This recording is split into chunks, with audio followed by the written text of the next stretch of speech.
Good morning dear students, myself Anuj Singh, your physics teacher.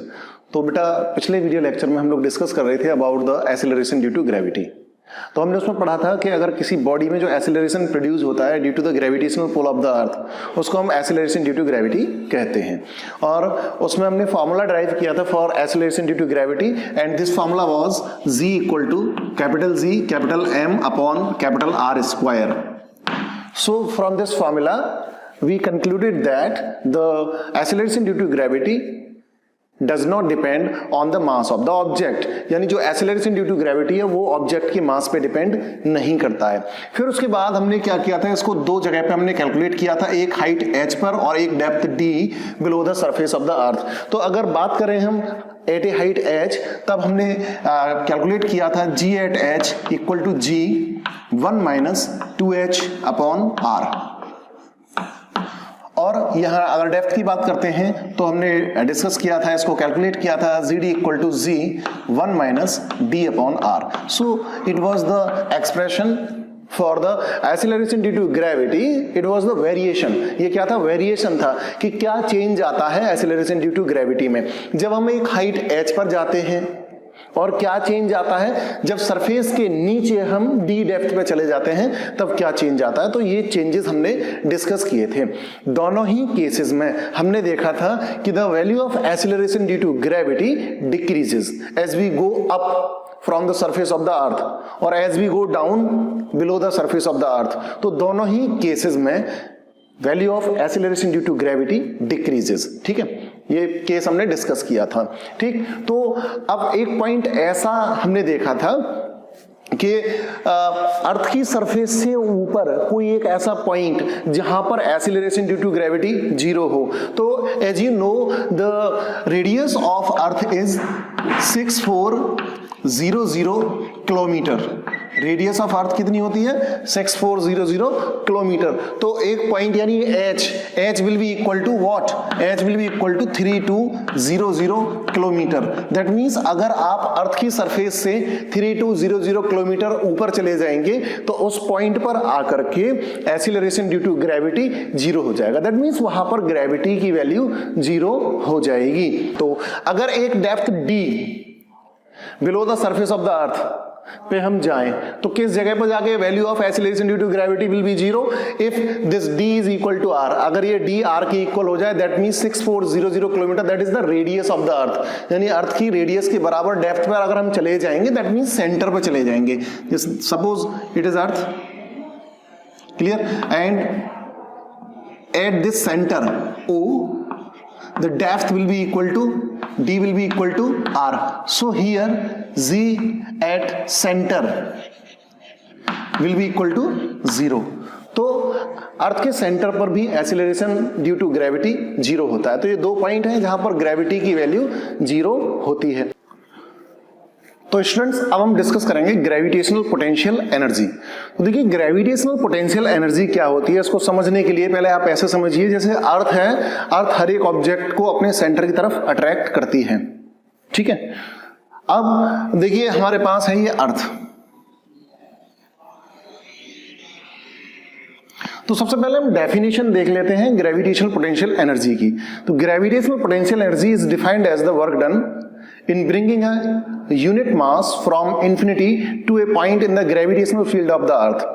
यानी एक point mass को, यानी यूनिट मास को आप इंफिनिटी से ग्रेविटेशनल फील्ड ऑफ अर्थ में किसी भी पॉइंट तक ला रहे हो, तो उसमें जितना वर्क किया जाएगा that work will be stored as gravitational potential energy. Clear, and it is denoted by capital U। Gravitational potential energy को हम कैपिटल U से डिनोट करते हैं। अब इसके लिए हम देखेंगे expression for gravitational potential energy. तो देखिए हमारे पास अर्थ है, अर्थ की रेडियस हमने ले ली कैपिटल R, यहां तक रेडियस हो गई capital R, it is centre, okay. और हमने क्या किया कि कोई एक पॉइंट है, here we have to find out or we have to bring the unit mass from infinity, okay। यहां पर हमें infinity से unit mass लेके आना है। तो ये infinity है, infinity से आप unit mass को लेके आएंगे। तो हमने क्या किया, यहाँ पे पॉइंट्स कंसीडर कर लिए। Suppose it is C and it is B, okay, and this point is A. So this distance is, let it is dx, it is small distance dx, and this point A is at a distance small r from the center of the earth, and this point C is at a distance x apart. Okay, let it is at a distance x apart from the center of the earth. ये इस तरह से हमने ले लिया, ठीक है। तो अब आप इसको इन्फिनिटी से सपोज करिए C पॉइंट तक लेके आ रहे हैं, तब उसमें वर्क कितना होगा? तो वर्क डन होगा आपका dW is equal to F dx, clear, because dW equal to F dx, so F यहां पर फोर्स ऑफ अट्रैक्शन कितना होगा? F will be equal to G capital M small m upon x square, clear, यहां पे इतना force होगा। अब आप इसको एक स्मॉल डिस्टेंस dx से डिस्प्लेस कर रहे हैं, तब वर्क डन कितना हो जाएगा? dW equal to F dx, F की जो वैल्यू है उसको पुट कर दीजिए, therefore dW equal to G m upon x square dx. So it will be the value of the work done in bringing the unit mass from point C to point B. Clear. अब suppose करिए कि आपको इस मास को infinity से A point तक लाना है, दैट मींस इंफिनिटी से स्मॉल r डिस्टेंस तक आपको लेके आना है, तब उसमें वर्क डन कितना होगा? नाउ टोटल वर्क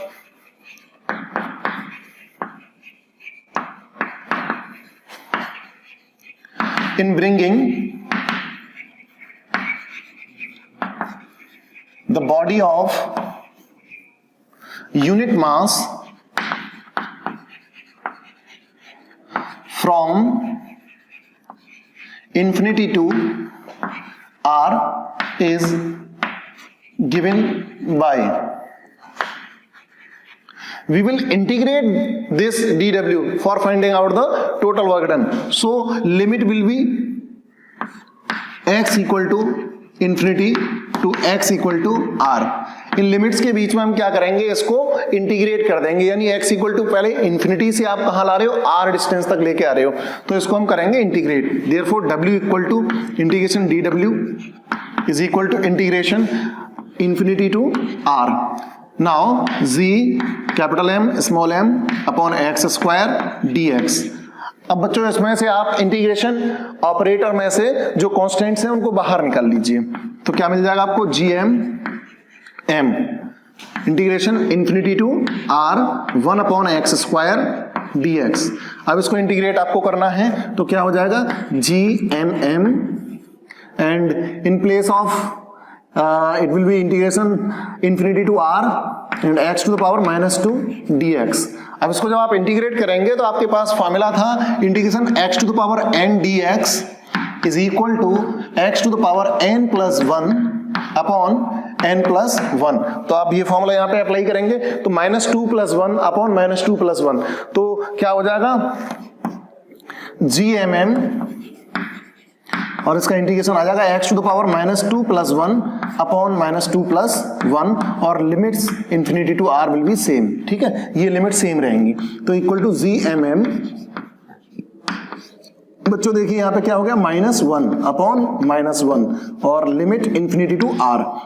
अब इसके बाद हम क्या करेंगे? इसको कर देंगे gmm। अब देखिए अपॉन जो x टू द पावर -1 है इसको अपॉन में ले जाएंगे, ठीक है, और माइनस को आगे ले लेते हैं, तो माइनस साइन यहाँ पे ले लिया हमने, equal to -gmm 1 upon r और लिमिट्स इंफिनिटी टू r। अब जब हम लिमिट पुट करते हैं तो पहले अपर लिमिट, देन माइनस का साइन, फिर लोअर लिमिट, तो अब इसको लिमिट को पुट कर देते हैं हम, तो इक्वल टू -gmm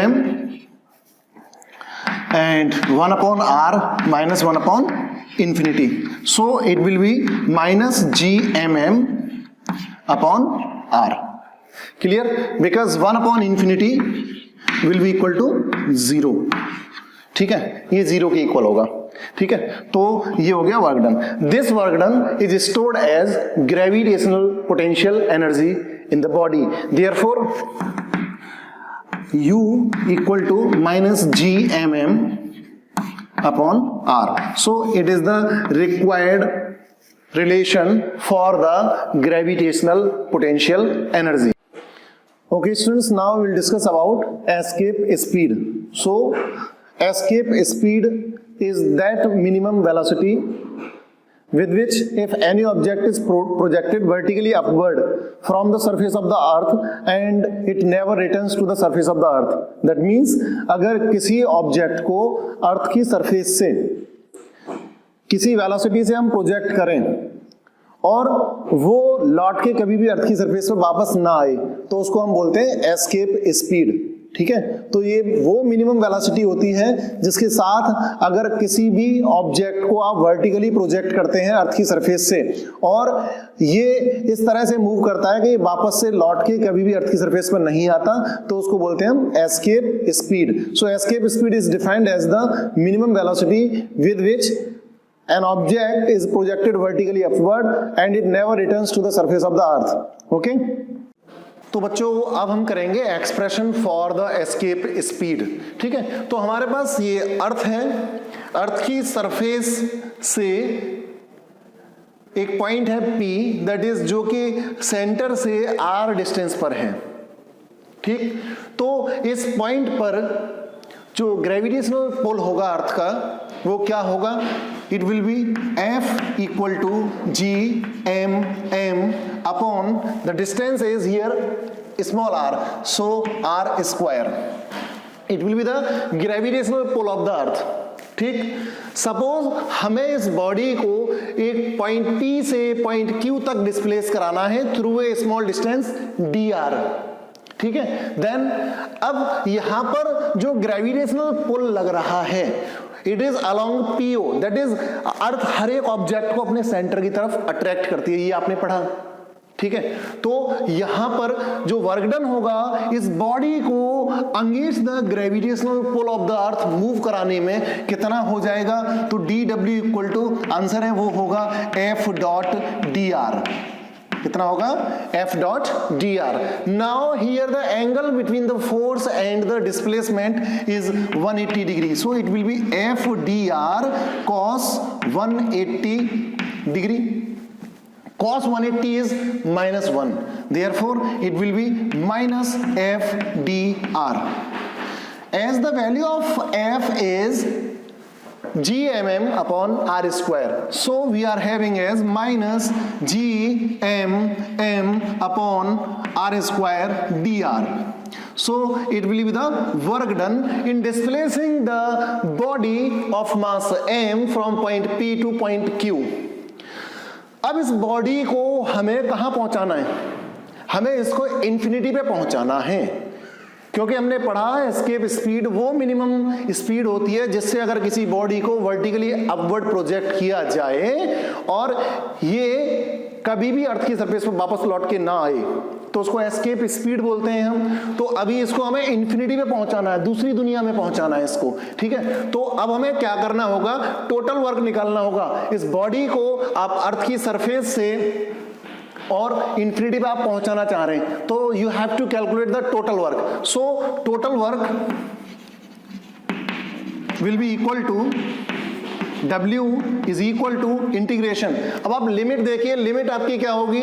लिमिट होगी small r equal to capital R to small r equal to infinity.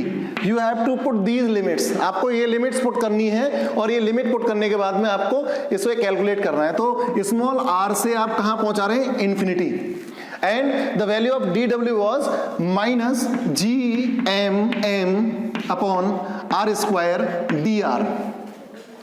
तो ये जो माइनस G(m)m है इसको हम बाहर लेंगे इंटीग्रेशन ऑपरेटर से, तो it will be minus G(m)m integration capital R to infinity 1 upon r square dr।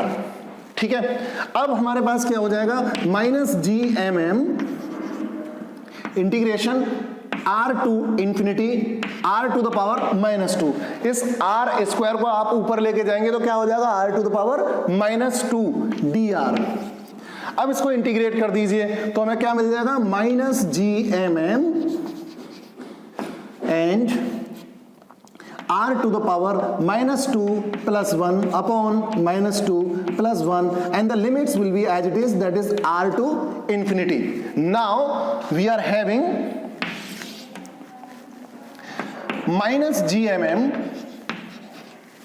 and in the bracket minus 1 upon r, and the limits will be capital R to infinity. Now this minus will take this minus from this bracket, okay? So it will be gmm into 1 upon r. Now we will put the limits. तो पहले हम limit put करते हैं upper limit, then उसके बाद minus का sign लेंगे, फिर लोअर लिमिट. तो ये हमारे पास हो जाएगा gmm 1 upon infinity minus 1 upon r. So here we are having as equal to gmm. आपको मैंने पिछले टॉपिक में बताया था 1 upon infinity 0 होता है, तो 0 minus 1 upon r. So it will be minus gmm upon r. This work done will be stored as the gravitational potential energy of body of mass m at infinity. So therefore u will be equal to minus gmm upon r. Clear? अब आप ये मान लीजिए कि आपके पास जो body है उसकी वेलोसिटी है ve. उसकी वेलोसिटी कितनी है? ve. तो उसकी काइनेटिक एनर्जी क्या होगी? तो ke will be equal to half m ve square. Kinetic energy will be equal to half mve square. The body will escape from the gravitational pull of the earth if the kinetic energy of the body will be equal to the magnitude of gravitational pull of the earth, that is half m ve square is equal to the magnitude. So we will omit the minus sign here. हम minus sign को हटा देंगे यहाँ से, तो हमारे पास हो जाएगा gmm upon small r. This m will cancel out by this m. So we are having ve square is equal to gm 2gm upon r. So ve will be equal to under the root 2gm upon r. तो ये एक relation हमारे पास आ गया. अब हम जानते हैं, क्या जानते हैं हम? g equal to gm upon r square. इस r स्क्वायर को इधर ले जाइए आप, तो आपके पास gm मिल जाएगा gr स्क्वायर. इसको यहाँ लगा दीजिए आप. तो therefore ve equal to under the root 2 into gr square upon r. R will cancel out, it's one power. So we are having as ve is equal to under the root 2gr. So it is another expression for the escape speed. So ये हमने escape speed के बारे में पढ़ा. तो अब अगर इसमें नोन वैल्यूज हम लगा देते हैं, दैट इज हमको g की वैल्यू पता है 9.8 मीटर पर सेकेंड स्क्वायर और r की वैल्यू हमें पता है 6.4 into 6 metre. So on putting the known values, we will obtain the value of escape speed on the surface of the earth, and it comes out to be 11.2 kilometer per second. So you have to calculate it. Okay. तो अर्थ की surface से अगर किसी object को 11.2 kilometre पर second की speed से अगर प्रोजेक्ट किया जाए वर्टिकली अपवर्ड, तो ये अर्थ की सरफेस पे वापस कभी भी लौट के नहीं आएगा. तो it was all about the escape speed. Okay, thanks for watching my video and will meet in the next video lecture. Okay, till then study at your home and stay safe and keep studying. Thank you.